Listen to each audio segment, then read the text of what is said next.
I do want to share with everyone Coach Mervat's email. So Coach Mervat is going to help us all out next week as I'm going to be on vacation and not able to get to my phone, or not my phone, I'm sorry, have Haley's Zoom on the brain. I'm not going to be able to get into Zoom as frequently as I have been able to the past 2 weeks. So if you need to reach out to Coach Mervat anytime, this is her email, specifically next week because I won't be here for our check-ins. So Coach Mervat has offered to do your check-in from 5 to 5:30 for me, and that is very appreciated. So we are going to go ahead and get started. For the sake of the recording, I am going to go ahead and screen share. Those of you in the Zoom that I have shared this to, if it's easier for you to just look on the Jamboard, that's fine. But I do want everybody who wasn't able to make it today to have access to the Jamboard as well while we're working through it. So again, just a reiteration, what we're covering today is a problem set that I have pulled from Edit Ready from all of your either skipped or missed problem sets from your diagnostic. So there's a good chance that you might see something that you yourself missed. There's a chance that you may have seen something that you got right. If you got it right, just be patient while I work through everything, as you know, everyone's kind of at different levels. Okay. So the first thing we're going to start with is what is 20,602. There should be a and there in expanded form. So I'm not going to read everything constantly. I'm just kind of going to go with the math. So 20,000. Let's admit whoever's waiting. 600. And like I said, I would have said and 2. All right. What you'll notice as well that I chose to do is a lot of these Ed Ready questions were multiple choice. Multiple choice can be great, but the problem is that sometimes it lets students be a little bit lazy, and you can just kind of want to pick whatever is currently like kind of like, oh, that's my answer. If you kind of ignore all of the answer choices and you just cover them up, and you work the problem out, you may find that you get those answers a little bit better and with more confidence because you'll see, hey, I did that by myself and it's actually there as well. So I do want you guys to try and do that more often when you come across multiple choice problems, because that will be better for you in the long run.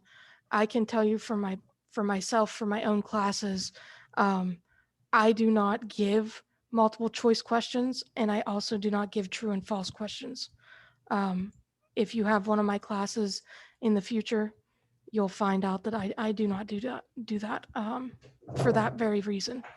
All of my questions are, um, for lack of a better term, fill in the blank. Basically, you have to do them. Okay, if we're looking at exponentials, pretty simple. What we have here is the base. The base is the number that's repeated. So for our case, it will be 3.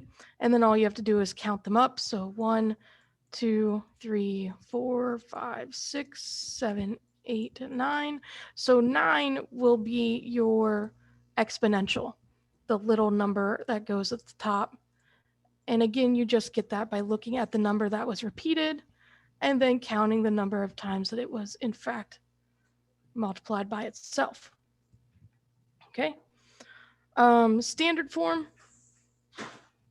These two are pretty similar. Oh, you know what? I apologize, guys. I think I read that too fast. The standard form is what you see all the time. So 5,267. And then I believe the standard form part is a bit more annoying, where you kind of have to write it out like 20,000 600, and then 2. Um, I don't know.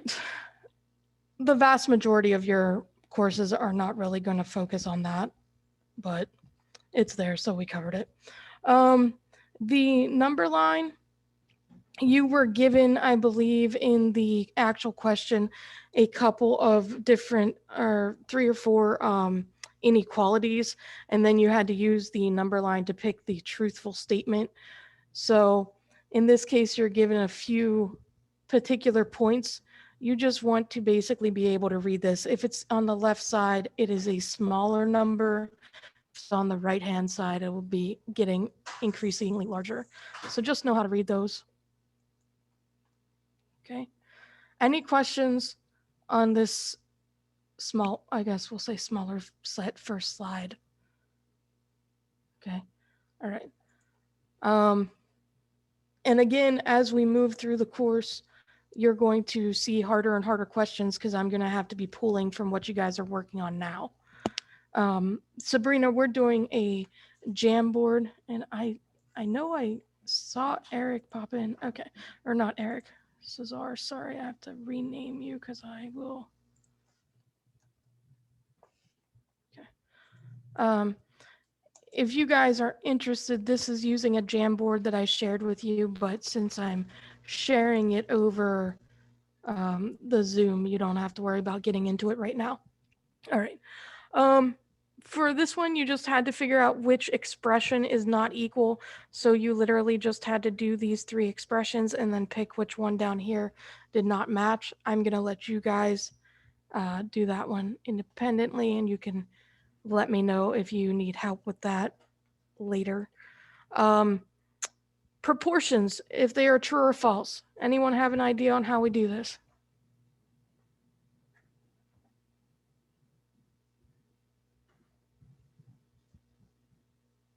Okay. All right. So for proportions, what we want to do is you always want to put proportions in simplified terms. Okay. So you want to basically be able to say, okay, so for example, we'll go with this guy down here. I'm not going to do all of them. But 7 and 21 both share a 7.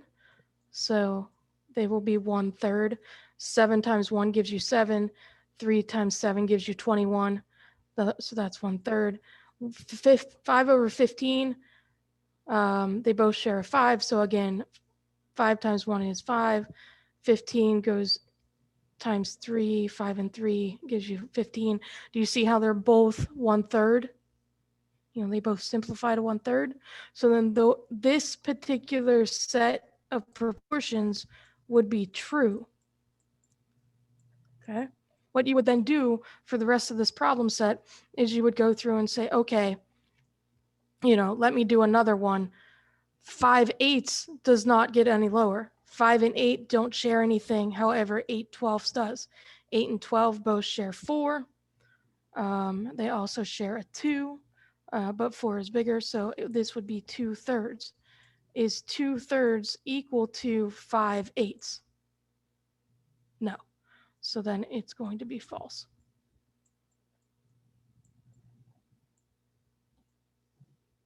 Okay. All right. I'm sorry, Jay, to cutting you. Just I wanted to leave. Okay, so just I'm gonna let them know before. Absolutely. Yep. Okay, thank you, Jay. Thank you. Yep. Have a good one. You too. Bye. Bye.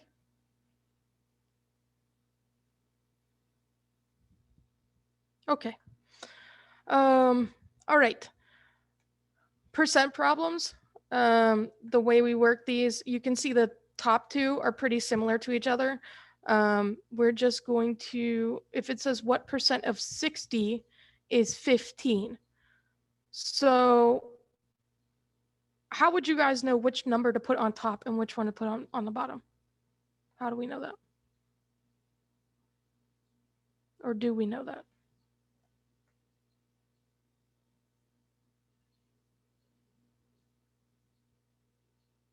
Okay.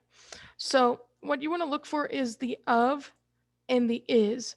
So if it's an of, then that number is going on the bottom, and the is going on top.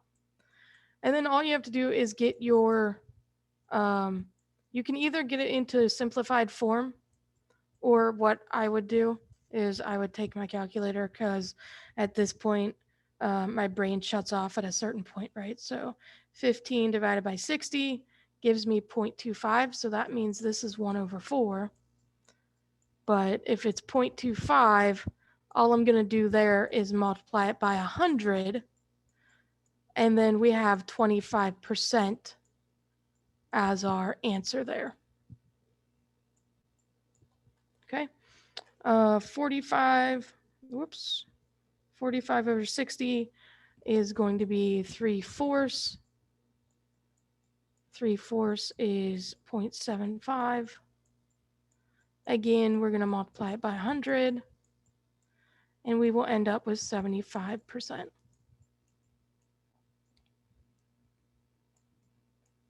Okay. All right. 245 out of 500 students, they kind of made it a little bit easier for you there. It says out of, but again, of, and of, all before the number that would go on the bottom. Okay. So that would just be 245 out of 500. I'm going to let you guys who need it finish it, but you'll do the division, get your decimal, and multiply by 100. Okay. Rounding. Again, I'm not going to do all of these, but I am going to go through one of them because, okay, so these two are both tenths places. So let's just do the bottom one. 214.0822. Hopefully some of you recall, if not everyone, that if it is a 5 and above, we're going to round up. So the tenths place is the first one after the decimal. And so you're looking at the second number after the decimal, which is an 8. So we're going to round up to a 1. So 214.1. Hundredths, of course, is the second place. So that means we would look at the third value. Well, that third value is a 2, which is less than 5. So it's going to be 7,165.48, and it stays. All right. Okay. I do apologize. I will get you guys to where you all need to be. But I gotta work with what I had to work with. And I know Sabrina and Cesar, you guys kind of popped in a little bit late. So, and I do know I have a few students who weren't able to make it tonight. So I do want to let you know, if you're going through things in your Ed Ready and you need help with what you're currently working through and you don't want to wait for me to compile it, shoot me an email screenshot of it and I can get it back to you immediately. Or if you want me to, I'll probably get it back to you immediately, but just don't be surprised if you see it again the next time we do a check-in. All right. Wow. English. Simplification. I think I made up my own word there. Simplifying. Can that be like the adjective of simplifying? No, that is an adjective in itself. Oh well. All right. So, when we simplify, we have to use the order of operations. Okay. So we want to deal with our parentheses first. So grouping, exponents, on down the list. Okay. So does anyone have a preference on which one of these three we do? Because I'm not going to do all of them. Go ahead. Which one, Sabrina? I can do a couple if you like a couple. Can we do the first one? Even First one? Can I have a quick question? Because I lasted till like 1 o'clock in the morning. I didn't want to give up on these yesterday. Uh-huh. I kept having issues with one specifically, and it was something like the first one, but then it had the root of square, and then it had like to the fourth power, and I was just like very confused with it. Okay. It must not have been on your diagnostic. It was probably on your learning pathway. Yes. So do me a favor. When we break away so you guys can all start working, screenshot that for me or snippet it and send it to me in an email. And I'll work through that specific problem for you. And if it's something that I think everyone might benefit from, then I might send it to everyone. But I'll definitely get it to you tonight. So get me that exact problem. But what we're going to do for the moment is this right here. So I'll do these first two, and then I'll let you guys take a look at the other ones that are remaining. So here's what we want to do first. We want to do what's inside this parentheses set first. So square root of 10, I always do that. My brain, it goes so fast. I'm so sorry. All right, so the square root of 100, all right, we want to rewrite that as 100 can be written as the square root of 10 squared. So when you see that 10, 10, what you want to realize here is the square root here has an understood 2. So this 2 and this 2 cancel, and we end up with a 10 minus 8 cubed times 5. Another way I teach this to students going through it for the first time is I say, okay, so I really hate tolls, right? When you drive through the toll, you have to pay on money. There's no way around it. Whether you use an easy pass, a toll, or you pay it. Or sometimes you have to shake out your shoe and find a missing quarter. Like you have to do all this stuff. It doesn't matter. And if you don't pay it, they send you a bigger bill later, right? So you have to pay. These radicals, which is what this is, this one specifically is the square root, but you have to pay. So you're not going to get 10 squared out just because you have 10 squared underneath. You have to pay to pull that out. So that's why those twos match. So it's kind of like saying, okay, if you have a little 2, then you can pull 1 out. But otherwise, you're stuck underneath. You're not going anywhere. Okay? So now we just have to do 10 minus 8 will give us a 2, and then we'll cube it and multiply it by 5. 2 cubed is 2 times 2 times 2, which is 8. 8 times 5 will give us 45. I do apologize in advance for those of you that are going to watch the video. I have been working online clearly since the beginning of the pandemic, but I still have not perfected my writing with a mouse. And if anyone would like to challenge me, you may certainly take over at some point and share a problem with the class. I promise no one will laugh at you, but you will understand how difficult this is. Okay. Number 2 here is pretty similar. We're going to do the square root of 49. Well, 49 can be found by doing 7 times 7. So that would be 7 squared. Look at that. We're going to pay. So we would get a 7 out times 5. 7 minus 4 will give us a 3. So 3 squared times 5. 3 times 3 is 9. This is a times. So then, what is that? This is why my brain, oh, you know what? I bet you I did the other one from my head and I got it wrong. I sure did. Why aren't you guys over there going, hey, what are you doing? Just so you know, though, I do know math. It's just, telling you, the old brain, it flies sometimes. All right.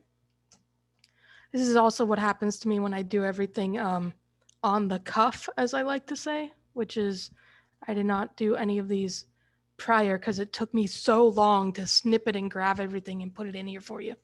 Okay, so the rest of these are what I would consider definitely some steps, but not nearly, to me, as complicated as these ones were. So you should be able to handle them by yourselves now that you know the order of things. All right, so next category that we're going to dive into is fractions. Okay, I think you guys can kind of appreciate and see why I have you guys do some independent learning before I do some problem sets, right? You can kind of see that people are missing things kind of from all over the place, right? So, all right. If we are adding and subtracting fractions, what's the first thing we have to have? What do you guys think? Common denominators. Common denominators. Haley for the win. All right. So if we have 2 8s and a 4, well, we could just make that all 8. But unfortunately, we have a 7 in here who's saying not so fast. So here's my suggestion. I'm going to say, okay, I can make this 4 and 8, right? Which means whatever I can do to 8, I can also do to the 4. It just might be a different number. So I'm going to take 8 times 7, and that's going to give me a 56. So 56 is going to be my denominator. And then what I did is I know that everything has to be 56 on the bottom now. So I'm just going to do it all together as one big fraction, and then I'll figure out my top. So 8 times 7 is 56. So that means that the 3 for the 8 must also be times 7. So that will be a 21. And again, so times 7 times 7 times 8. And the only oddball out is that 4. So we have to figure out 56. 4 goes into 56 14 times, which we should have also known because 4 times 2 is 8. So then 2 times your 7 would give you the 14. All right. So 1 times 7 is 7. 2 times 8 will give us a negative 16, and then plus 14. All right. So 56 is going to be your denominator. And then we have 21 plus 7 minus 16 plus 14 will give us 26 on top. But hold your horses, because what do you know about 26 and 56?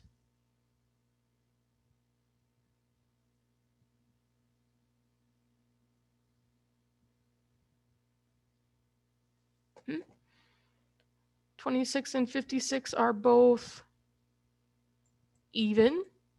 So you actually have to divide them both by 2. So your truest answer here will be 13 over 28. Now, I won't lie to you. If Ed Ready were to have 26 over 56 and not 13 over 28, obviously that's what you would have to go with. But the most correct answer here would be 13 over 28. All right.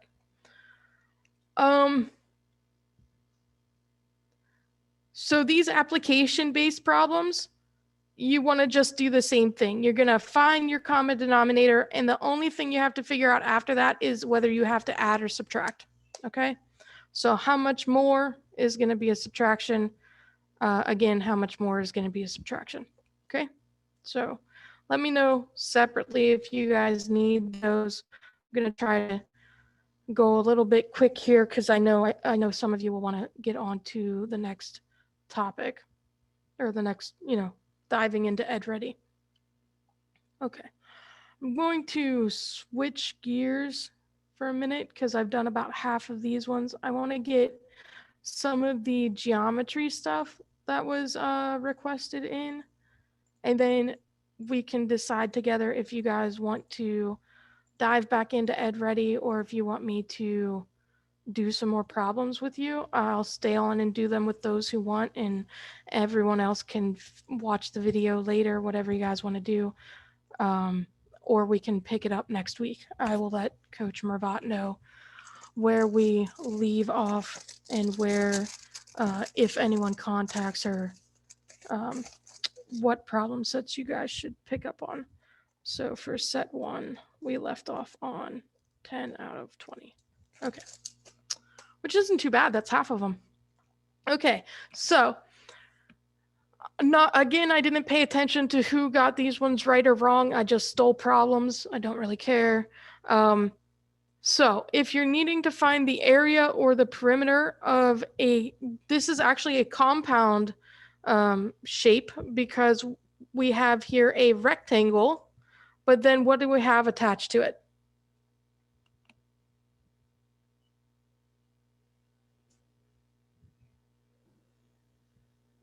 half circle. Yep.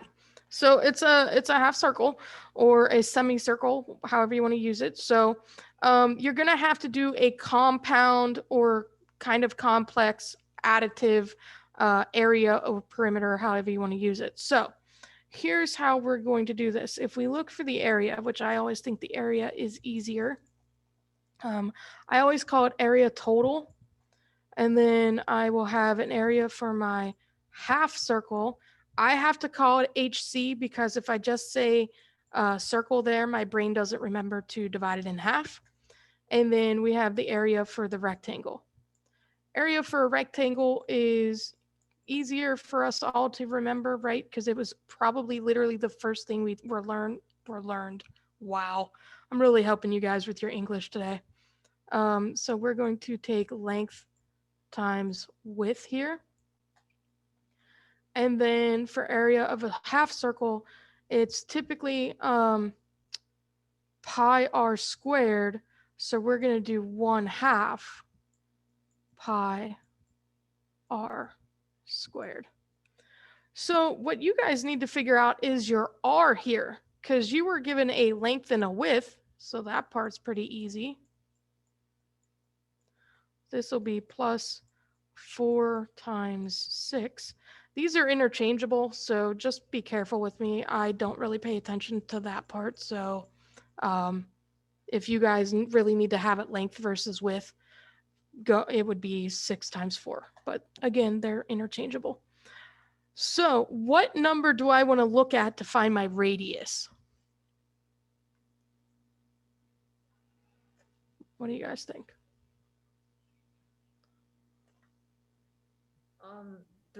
3.14. Yeah. So 3.14 is going to be good for your pi. We are going to use that. Haley, Okay. you're good. You're good, Nicole. Haley, do you have an idea of what we're going to look at to help us find our radius? The 6. Right. So what the 6 is representing right now is not only the length, but it's also representing the diameter. And the diameter is twice the radius. So the diameter is 2 times r. So if we know what the diameter is, we can find r by dividing it in half. So r is then going to be 3 for us. So we're going to put in 3.14 as Nicole told us for the pi. And then we're going to put in 3 squared for the radius. Okay. So the radius is half the diameter? Yes, always. Okay, so you can either find one or the other by using that formula. D is going to equal 2r. So if you need to find the r, then you just take the diameter and cut it in half. If you need to find the diameter and you have the radius, then you're going to multiply the radius times 2. Okay. All right. So I'm not going to get real technical here. I know your answer on EdReady had it, I believe, as a decimal. Yeah, I guess we'll go ahead and just do it. So 9 times 3.14. Again, I'm getting that 9 because I did 3 squared, which is 3 times 3. And then multiplying it by 3.14, we get 28.26. We're going to divide that by 2. So we get 14.13. And 4 times 6 will give us 24. So our area is 38.13. And this would be units squared because area is always a squared unit. Okay. Volume will always be a cubed unit. And perimeter will always be just regular units. Oh, that's inches. They did give it to us. I'm sorry. So not units, not just units, but specifically inches squared. Okay. To find the perimeter of a circle, you're going to find half of the circumference. And the circumference, so perimeter total, would it be beneficial if I just, I'll put in another, I'm going to duplicate this and delete this one. Okay, so I'm going to, I still have the area on the other slide, so don't get worried that I'm erasing it if you still need it. These, by the way, will always be available to you. I don't delete them. I literally just keep them in my Google Drive in case anyone needs them. So, and you guys now have access to view them at any point. Okay. If we are looking for the perimeter, we want to do the perimeter of the rectangle, and we're going to add the perimeter of the half circle. Perimeter of the rectangle is just going to be, now you can do this by adding each piece, or you can do twice the length plus twice the width. Totally up to you. It's kind of dealer's choice, all the same to me. So I'm just going to fill in the missing pieces here. So I'm going to go ahead and do 4 plus 4 plus 6 plus 6 plus 1/2 my circumference, and circumference is equal to 2 pi r. Again, I thoroughly apologize for my terrible writing, though I will let you know that it's just as bad on a whiteboard. I do teach math. All right, so you'll notice here that your 2's will cancel. So the perimeter total here is 6 and 6 will give us 12. 4 and 4 will give us 8. 8 plus 12 will be 20. Plus 3.14. And last time we found our R to be 3. So if you go ahead and add those up, we will get 3.14 times 3, 9.42. So plus 20 is 29.42 inches. Okay. Questions on it?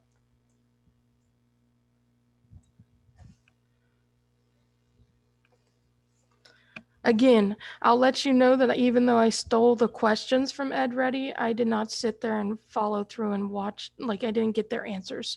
I didn't steal their answers. So if I'm a little bit off or if they're rounding differently, just email me if you're confused on something. Okay. In the figure above, the radius of the inscribed circle is 6 inches. What is the perimeter of the square CABD? So they're basically saying this radius is 6 inches. Well, okay. So that means all the way around, all the radii are 6 inches. Okay.